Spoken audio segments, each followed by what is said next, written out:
सूरज की पहली किरणें जंगल के घने पेड़ों को चीरकर धरती पर बिखर रही थीं। कौशल राज्य का यह जंगल अब केवल हरियाली और पक्षियों की चहचहाहट का ठिकाना नहीं था। ये था अंगुलीमाल का साम्राज्य, वह डाकू जिसका नाम सुनकर राजा भी कांपते थे। उसकी तलवार ने सैकड़ों यात्रियों का खून पिया था और उसकी माला जिसमें 999 मानव उंगलियां लटक रही थीं, एक और शिकार की प्रतीक्षा में थी। गांव वाले डर से घरों में दुबके थे। अंगुलीमाल आ रहा है, ये वाक्य ही मृत्यु का संदेश बन चुका था। लेकिन उस सुबह जंगल के उस पथ पर जहां कोई भी जाने की हिम्मत नहीं करता था, एक शांत और सौम्य आकृति धीरे धीरे चल रही थी।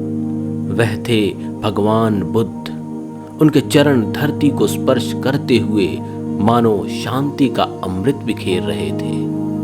उनके पीछे कुछ भिक्षु चिंतित होकर फुसफुसा रहे थे, भंते वहां अंगुलीमाल है, वह आपको भी नहीं छोड़ेगा। लेकिन बुद्ध ने केवल मुस्कुराकर उन्हें रुकने का इशारा किया। उनकी आंखों में न डर था न क्रोध, केवल एक गहरी करुणा जो पहाड़ों को भी पिघला सकती थी। जंगल का सन्नाटा अचानक एक भयानक चीख से टूटा। एक ऊंचे टीले पर जहां सूरज की किरणें भी ठिठक जाती थी, अंगुलीमाल खड़ा था। उसका शरीर खून से सना था, आंखें लाल और गले में लटक रही थी वह भयावह माला जिसमें हर उंगली एक आत्मा की चीख थी। उसकी तलवार हवा में चमक रही थी और उसकी हंसी जंगल के हर कोने में गूंज रही थी। रुक भिक्षु, उसकी आवाज गर्जना की तरह थी। तो कौन है जो मेरे जंगल में घुसने की हिम्मत करता है? बुद्ध ने शांत भाव से उसकी ओर देखा। उनकी आंखों में एक ऐसी चमक थी जो सूरज को भी मात दे सकती थी। उन्होंने धीमे स्वर में कहा, मैं तथागत हूं, मैं तुमसे मिलने आया हूं अंगुलीमाल। उनकी आवाज में न तो भय था न चुनौती, केवल एक ऐसी करुणा जो पत्थर को भी मोम बना दे।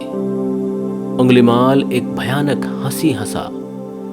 तथागत, एक साधु या मूर्ख? आज मेरी माला पूरी होगी।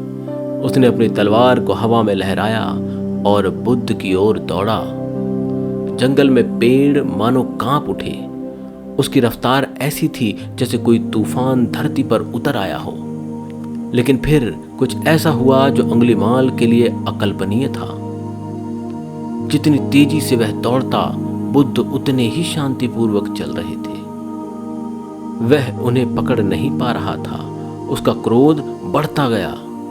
रुक भिक्षु, वह चिल्लाया, क्यों भाग रहा है? उसकी आवाज में अब क्रोध के साथ साथ हताशा भी थी। बुद्ध रुक गए। उन्होंने अंगुलीमाल की ओर देखा। उनकी आंखों में करुणा का सागर लहरा रहा था। उन्होंने कहा, मैं तो रुक गया हूं अंगुलीमाल, लेकिन तू कब रुकेगा? उनकी आवाज इतनी मधुर थी कि मानो कोई शांति से भरा हुआ संगीत जंगल में गूंज उठा हो। अंगुलीमाल ठिठक गया। उसका हाथ जो तलवार पकड़े हुए था कांपने लगा। क्या मतलब? उसने पूछा। उसकी आवाज में अब क्रोध कम और आश्चर्य अधिक था। बुद्ध ने धीरे से कदम बढ़ाए और अंगुलीमाल के पास आए। उनकी हर चाल में शांति थी, हर शब्द में सत्य। बुद्ध ने कहा, तू हिंसा के मार्ग पर दौड़ रहा है। तूने सैकड़ों लोगों को मारा, उनकी उंगलियां काटी, लेकिन क्या तुझे शांति मिली? तू अपनी माला पूरी करना चाहता है, लेकिन क्या वह तुझे मुक्ति देगी? तूने दूसरों का जीवन छीना, लेकिन क्या तूने कभी अपने मन को देखा जो हर पल जल रहा है?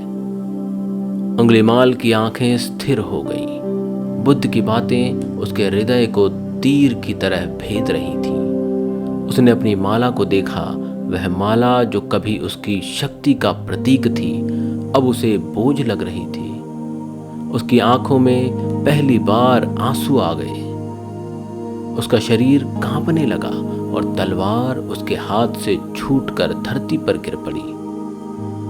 वह घुटनों पर बैठ गया जैसे कोई विशाल पर्वत ढह गया हो। मैंने इतने लोगों को मारा।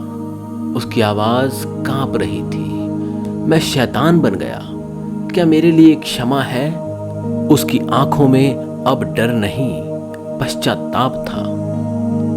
बुद्ध ने उसके सिर पर हाथ रखा। उनका स्पर्श इतना कोमल था मानो कोई मां अपने बच्चे को सांत्वना दे रही हो। बुद्ध ने कहा, करुणा का मार्ग सभी के लिए खुला है।